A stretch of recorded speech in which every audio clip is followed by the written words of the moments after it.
John is trying to show us that these people had a close relationship, different from the discipleship with different than the relationship with the disciples, different than the relationship of just people he visited with. He knew these people well. He loved them, and he loved Lazarus. So at this time, just to give you a little backstory, Jesus is in the wilderness on the other side of the Jordan, which is where John did his baptizing. And he had gone there to flee the Jews, and we'll find that out in just a second. So that's the setting, that's the place, that's what's going on, that's who all these people are. Let's look at 4 through 7. When Jesus heard it, he said, "This sickness will not end in death, but is for the glory of God, so that the Son of God may be glorified through it." Now Jesus loved Martha, her sister, and Lazarus. So when he heard that he was sick, he stayed 2 more days in that place where he was. Then after that, he said to the disciples, "Let's go to Judea again." All right, so right off the bat here in verse 4, we kind of get almost an explicit declaration of why what happens to Lazarus is going to happen. All right, it says it right here in verse 4. He says, "This sickness will not end in death, but is for the glory of God." If you underline places, this is what I would underline. My underlining and this is a newer Bible for me, are few and far between, but this one I underlined. So that the Son of God may be glorified through it. So that the Son of God may be glorified through it. This is the reason that Lazarus is going to die. Because God's glory would be more greatly displayed in Lazarus' resurrection than in his healing. Both are miraculous. We've got to talk, that's Jesus could have healed him. He could have healed him from here. He healed other people from a distance. He could have easily healed him, but why? So why, the question kind of comes to your mind, why didn't Jesus just heal Lazarus? And this gets into that question I talked about, why does suffering happen? It's kind of what I want to look at tonight, is why this way? And it tells us here because God would be glorified through it more if there's a resurrection than if there was just a healing. In verse 5, we get this reminder. It says it again, that these are people that Jesus loved. Martha, her sister, and Lazarus, all people that Jesus loved. So again, making the point that the suffering that's going to come as a result of Lazarus' death is not for lack of love. It's not because Jesus didn't care about these people. He loved them deeply. It's going to come kind of in spite of his love, or maybe even because of his love. And maybe we can understand, why does suffering because of love? Hopefully by the time we get to the end of this, you'll see and understand that a little bit better. So when he hears the news, he stays 2 more days. 2 more days, ensuring Lazarus' death, ensuring time for the funeral, ensuring time for suffering and grief that would come from the time between Lazarus' death until the time that Jesus shows up. But all while still loving them, and all while still accomplishing God's greater glory, the greater glory of the Father and of the Son. And so then at the end, he decides in verse 7, it's time to head back to Judea. And so now we get this, what do the disciples think about this? Let's look at verses 8 through 16. "Rabbi," the disciples told him, "just now the Jews tried to stone you, and you're going there again?" The story right before this is that he had riled up the Jews talking about what Jesus talks about, that he's God and stuff. They don't like that. And so he's blaspheming, and they try to kill him, and I think it says in John that he evades their grasp. He somehow gets away from them.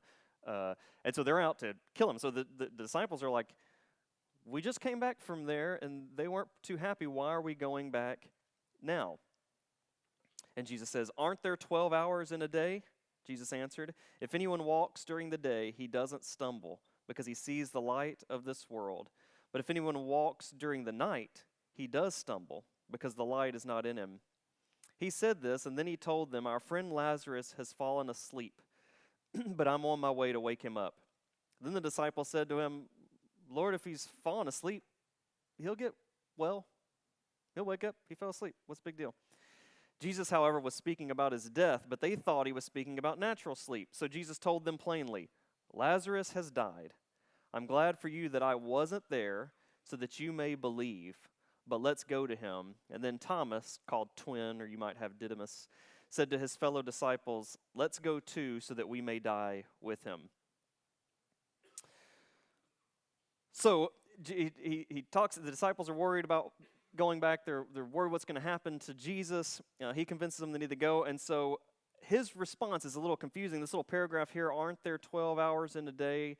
Jesus answered, "If anyone walks in the daylight," that's kind of, you might be thinking, what does that even mean? Well, 12 hours in a day is referring to Jesus' time on earth, and it's coming to a close. It's just like,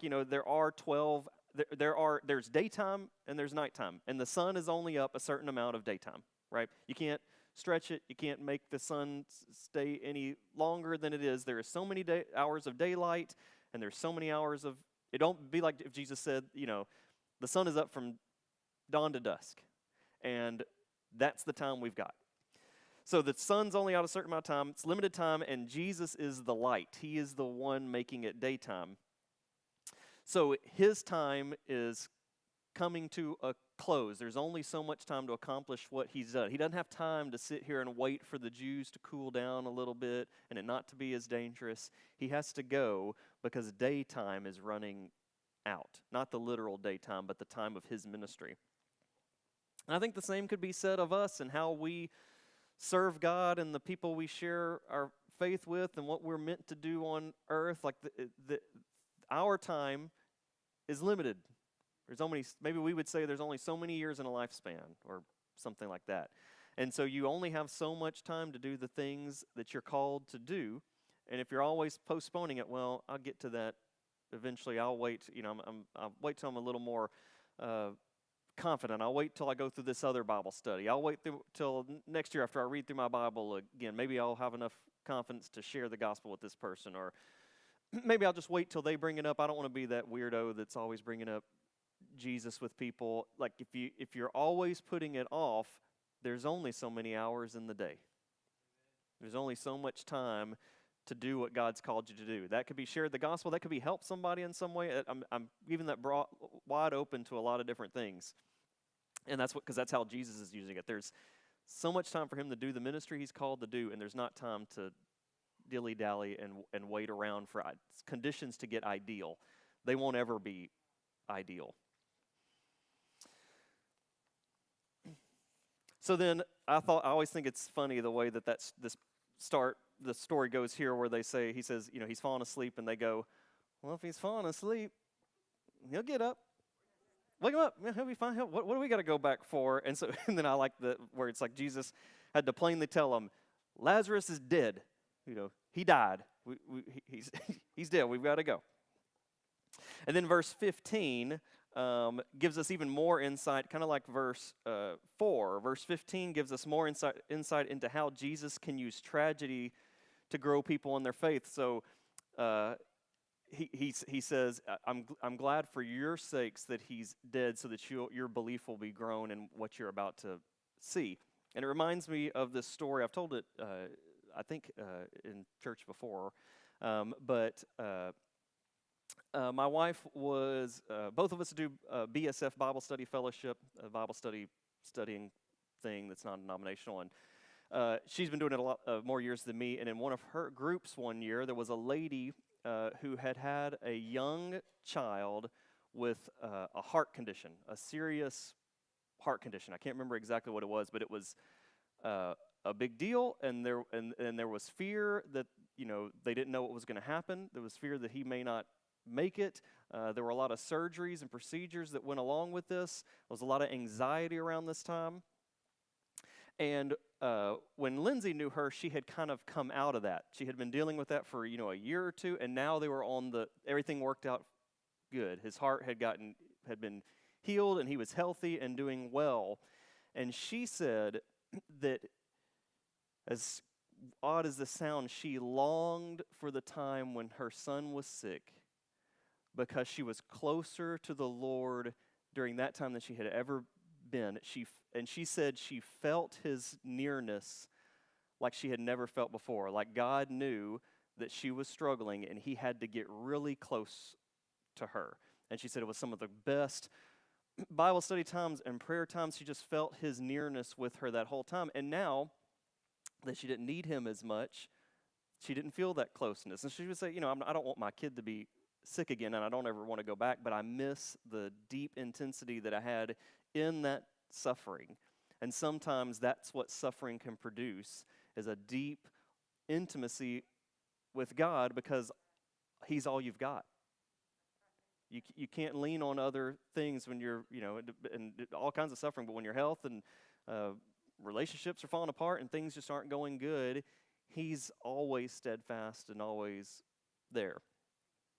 So when we go through those hard times, God uses that to grow our faith. And I bet a lot of you, I bet we could go through every single person and you could tell me a point in your life where something was really hard and God used that to grow your faith, grow your belief. That's what he's talking about with the disciples here. And then we finally get this little verse that kind of is almost a throwaway verse, but this verse that Thomas says in verse 16. Then Thomas, you may have Didymus. Didymus means twin, so sometimes some translations just call him Thomas the twin, and some call him Thomas Didymus. But Thomas, called the twin, said to his fellow disciples, "Let's go too, so that we may die with him." Now this sentence, a lot of times it gets thrown out like as a humorous. He's like, well, we might as well go die with him. Or I've heard it described that way. Or sometimes it's described as like a fatalist view. Like he's just like, well, we're all going to die, like kind of he's an Eeyore or something. But I think that this shows it's a statement of great faith. He's saying, let's die with him. He's ready to go. This, I think this is and I think that it's here for a reason. Thomas we better go and die with him. What else are we going to do? Yes, sir. Yeah, it could be too. Yeah, and we know that when this is not always going to be his stance, right? At the end of John, we find out that his faith is tested, and he does struggle with being strong. Here he's ready to, charge the gates of hell, and there he's going to say, "I'm only going to believe if I see the holes in his hands and his feet. Show me physical proof." And I'm wondering if you relate to that this evening. Maybe you've had times where you're ready to, let's go. I'm all with you, Lord. And then other times where, boy, I'm really finding it hard to put faith that God knows what's best for me, that he's working out this situation, that he's, lead me in the right way. And maybe I just need to do this the way I think it should be handled and, get on with it. I like Thomas because I think it shows us an example of a person who you can be both and you can hold both in tension. There will be times in your faith walk where you are bold and ready to go. There will probably be some times where you wane. That doesn't mean that you're not in the fellowship of believers, that you're not held in your salvation, and it doesn't mean that you shouldn't be fine with it.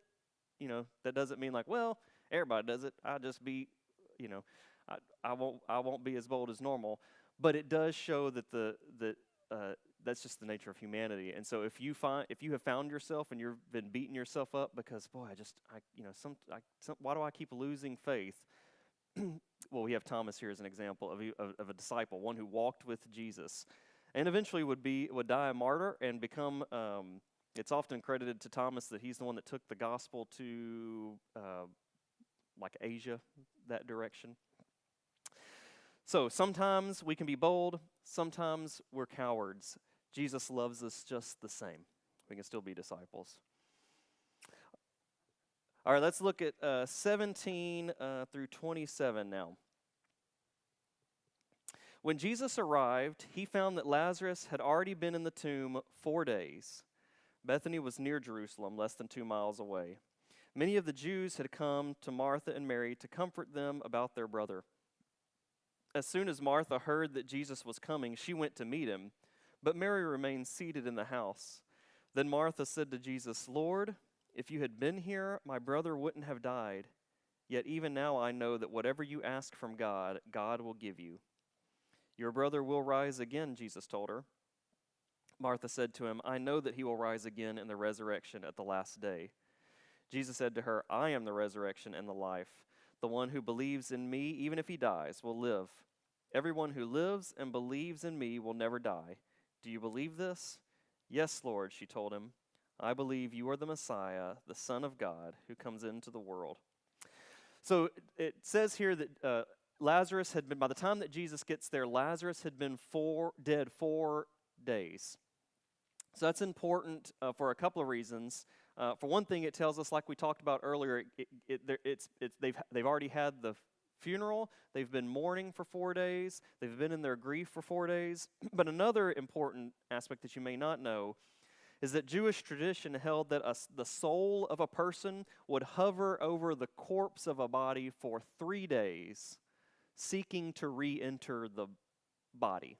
And then once the face started to show decay, which was the 4th day. If you're not preserving the body with any kind of embalming, once the face started to show decay, which was the 4th day, then the soul would leave for good. So the point being, any hope that they had that maybe he would revive again has been lost. Jesus waited intentionally this many days so that it couldn't be said, well, he just swooned, or this is not that much of a miracle. He waited intentionally that long. Hope is lost for them. And then I like the way that Martha comes out to him. This fits the personality of the story from Martha and Luke. Y'all, you remember so that's the story of Mary sitting at Jesus' feet, and what's Martha doing? She's working. She's a doer. She's cooking and cleaning, and she gets things done. And so she's a doer. So she's going to come out. She's not waiting for Jesus to come to her. She's going out to him, and she's going to confront him and say, "Why weren't if you had?" I don't know that she's confronting him in anger. I don't think so, but I think she's confronting him in just, if you had been here, you could have done, in grief and sorrow, that if you had been here, you could have done something about this.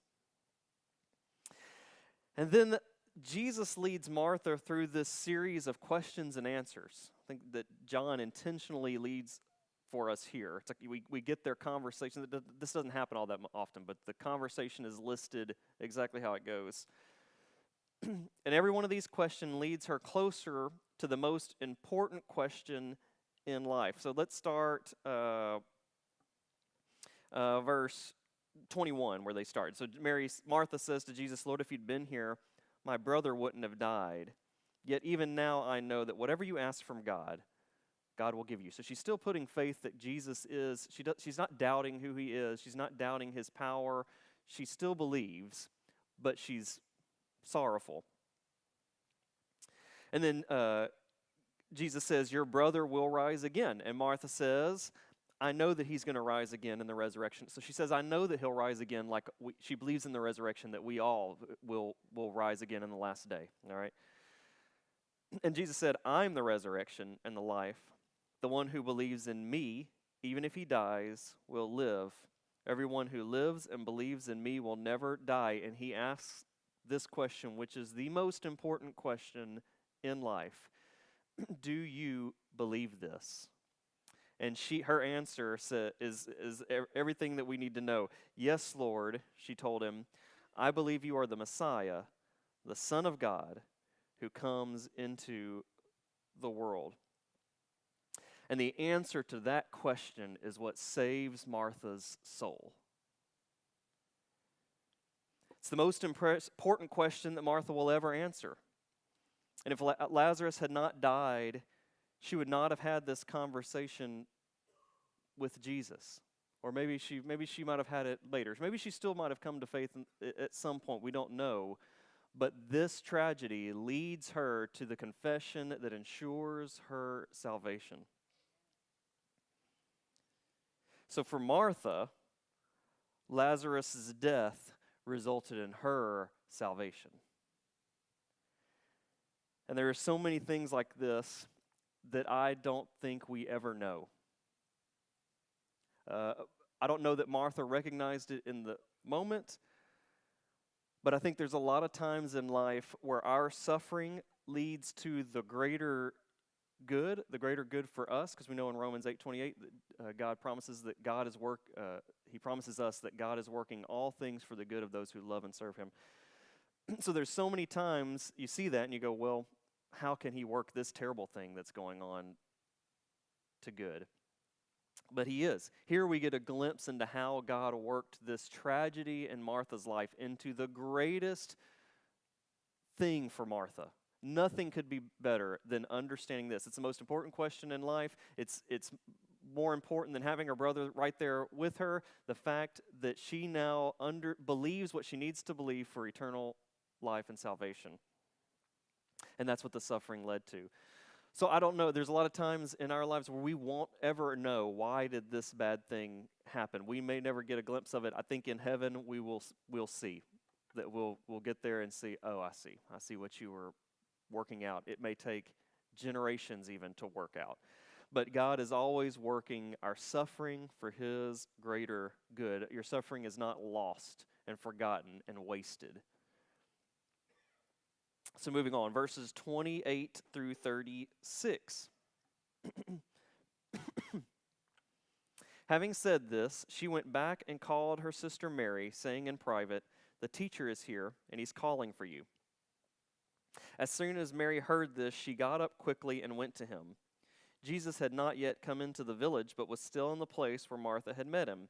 The Jews who were with her in the house, consoling her, saw that Mary got up quickly and went out, and they followed her, supposing that she was going to the tomb to cry there.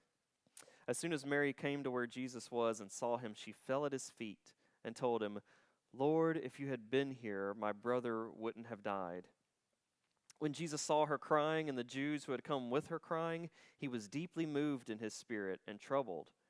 "Where have you put him?" he asked. "Lord," they told him, "come and see." Jesus wept. So the Jews said, "See how he loved him." So Mary goes to Jesus.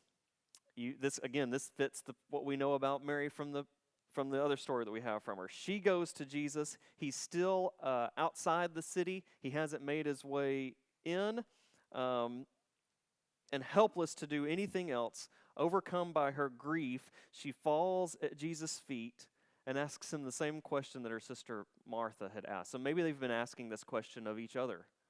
Why didn't he come? We sent him the note. Why wasn't he here? Why didn't he heal him from afar? But she asked the same question. "Lord, if you'd been here, my brother wouldn't have died." And she is emotional and distraught. Unlike her sister, the doer, she's the more emotional, sensitive one, maybe we might say. And then we see in verse 33, when Jesus saw her crying, and the Jews who had come with her crying, we get these interesting words that describe what's going on with Jesus. My version says he was deeply moved. Did y'all have anything else? Angry. Yes. What'd you say? Groaned. Yeah. So it's the word there, and it's a Greek word that is long even for me to say. So I'm not going to say it. But that word maybe translated deeply moved for you. I think that actually everywhere else in the New Testament it's translated angry. When Jesus gets angry at the people who are in the marketplace, it's that word. Every other place it's angry. So he's angry, and then I have troubled. Do y'all have any other thing for troubled? He's deeply moved or angry, and he's troubled in spirit. Is that what it says? Yeah, and he's deeply moved in the spirit and troubled. Anybody got anything other than troubled?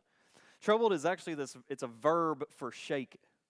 Like if you need to shake something up. So he's, I think he's angry. 35, one that's, we always like to throw around but instead he chooses and separated. Remove the stone, Jesus said. Martha, the dead man's sister, told him, "Lord, there is already a stench because he's been dead 4 days." Jesus said to her, "Didn't I tell you that if you believed, you would see the glory of God?" So they removed the stone. Then Jesus raised his eyes and said, "Father, I thank you that you heard me. I know that you always hear me. But because of the crowd standing here, I said this so that they may believe that you sent me." After he said this, he shouted with a loud voice, "Lazarus, come out." The dead man came out, bound hand and foot with linen strips, and with his face wrapped in a cloth. Jesus said to them, "Unwrap him and let him go." So verse 38, we get that same word, deeply moved. If your translation says angry, it should have that word angry again. Then Jesus, angry again, came to the. Do y'all have that? Yes. Then Jesus, angry again, came to the tomb. So then you get the scene of him calling Lazarus out, and so I think perhaps with the intensity of the anger at death that he's feeling, he shouts. It makes a point to say that he shouts, "Lazarus, come out." And I can just imagine the silent pause that follows. As the crowd is there, they're waiting to see what's going to happen. Some of them maybe on the verge of belief, some of them skeptics, some of them don't know who this guy is, but they've heard the stories, and so they're just standing there waiting. Mary and Martha are there waiting. Some of the people there are doubters. They're waiting to see what's going to happen. And we know it's got to be it's going to take a little while for this guy to come. So there's a time of pause of just what's happening. And then I want you to imagine Lazarus, his eyes opening. His dead heart starts pumping blood through his once dead body, blood going through his veins, air rushing into his once dead lungs, and all the decay of the previous 4 days immediately reversed. And Jesus is victorious over death. He can resurrect the dead. But what about when he doesn't? That Jesus joins us in our Christmas album that has faith, but he said he always knew God was there. And so he's left in